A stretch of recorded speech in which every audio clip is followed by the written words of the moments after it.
You think you know Toy Story? Well, today we're cracking open a toy box that's a whole lot darker. This is a fan-written alternate universe, and it's not just some simple what-if scenario. No, this is a brutal, minute-by-minute countdown to absolute disaster. And boom, right from the get-go, you know something's off. Is the coast clear? That's not something you say during playtime, right? That's mission talk. It immediately throws you into this much more dangerous, high-stakes version of Andy's room. So let's be super clear here. This is not some lost script from Pixar. Nope. This is a piece of fan fiction that takes all the characters you know and love and just drops them into a nightmare world. We're talking betrayal, loss, and yes, straight-up existential dread. This is Toy Story if it were a full-blown tragedy. You know, the way this story is told is also really unique. We're not getting this from Woody's perspective or Buzz's. Instead, we're forced to watch this whole thing unfold through the eyes of two observers who are completely and totally helpless. So, let's meet them, Player 1 and Player 2. They're kind of like our guides through this mess, but with a huge catch. They can't move. They're frozen. All they can do is watch.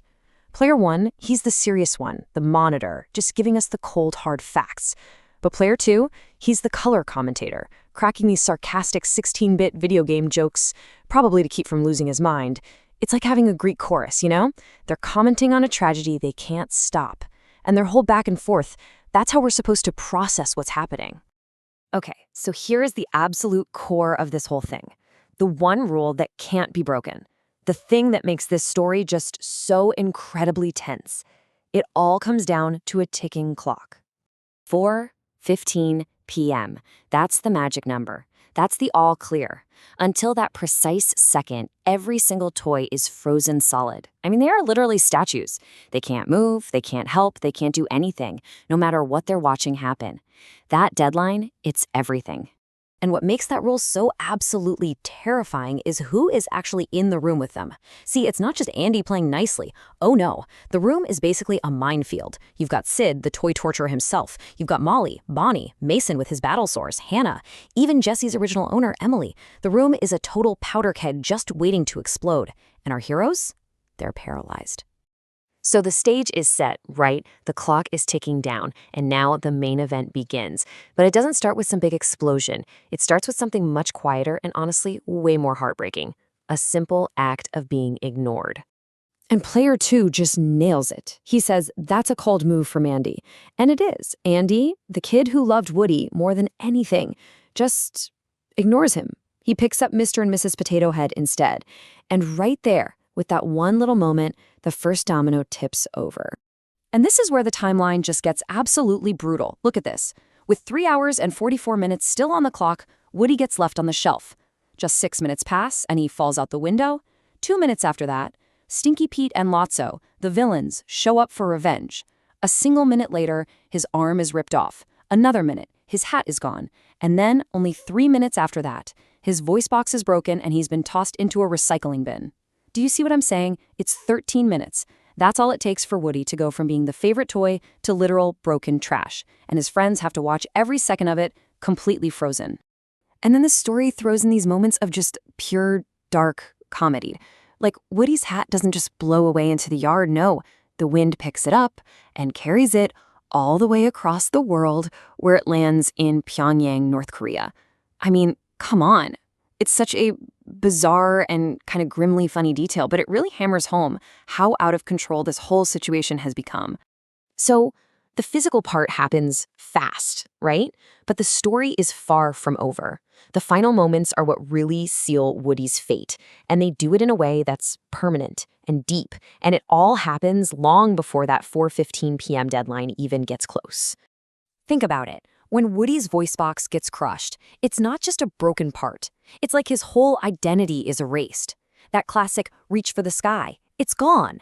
Player 2 says it best. A Woody without his catchphrase is a Woody who's lost his soul. And then, bam, he's tossed into the recycling. And this is the real gut punch. With more than 3.5 hours still left on the clock before any toy can move, Woody gets taken away and thrown into an incinerator. There's no dramatic rescue. Buzz doesn't fly in at the last second. Nobody can save him. Because of that timeline, because of that rule, his fate was sealed the moment he fell.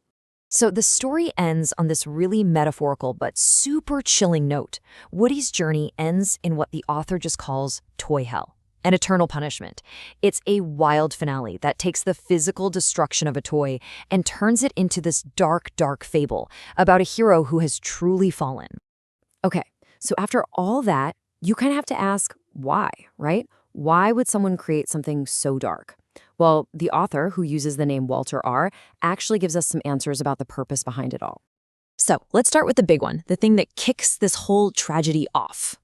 Andy's betrayal. Why start there? Well, according to the author, it's all about something we all go through, outgrowing the things and people we once loved. But by showing that from a toy's point of view, something that's a normal part of growing up turns into this devastating personal betrayal. It's a powerful way to look at just how fragile our relationships can be. Okay, so what about that weird storytelling structure? Why tell it through these two frozen observers? Why not just stick with Woody? This is where it gets really clever. Player 1 and Player 2, they're supposed to be us, the audience. The fact that they're frozen, totally helpless, that's meant to mirror how we feel watching a story. We can't jump in and change things. We just have to watch it happen. So their commentary, it basically becomes our own internal monologue. Which, leads us to the biggest question of all. What's the point? Why take this franchise we all love that's so uplifting and just make it so incredibly dark? At the end of the day, the author really just wanted to flip the script. By totally inverting the happy-go-lucky tone of the movies, they got to explore how these characters we know so well would actually deal with real, gut-wrenching pain that doesn't just get fixed. It's using this familiar world to ask some huge questions about loss, about impermanence, and it really pushes the boundaries of what a Toy Story can even be.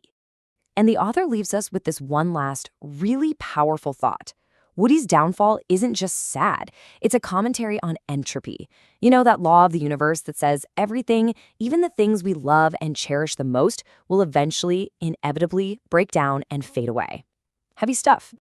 So yeah, it's an incredibly smart, thought-provoking, and honestly kind of devastating piece of fan fiction. That was our look at The Final Freeze for a Fallen Sheriff by Walter R. It's a pretty dark reminder that even in a world of talking toys, time is the one villain you can never beat. Thanks for joining me for this explainer.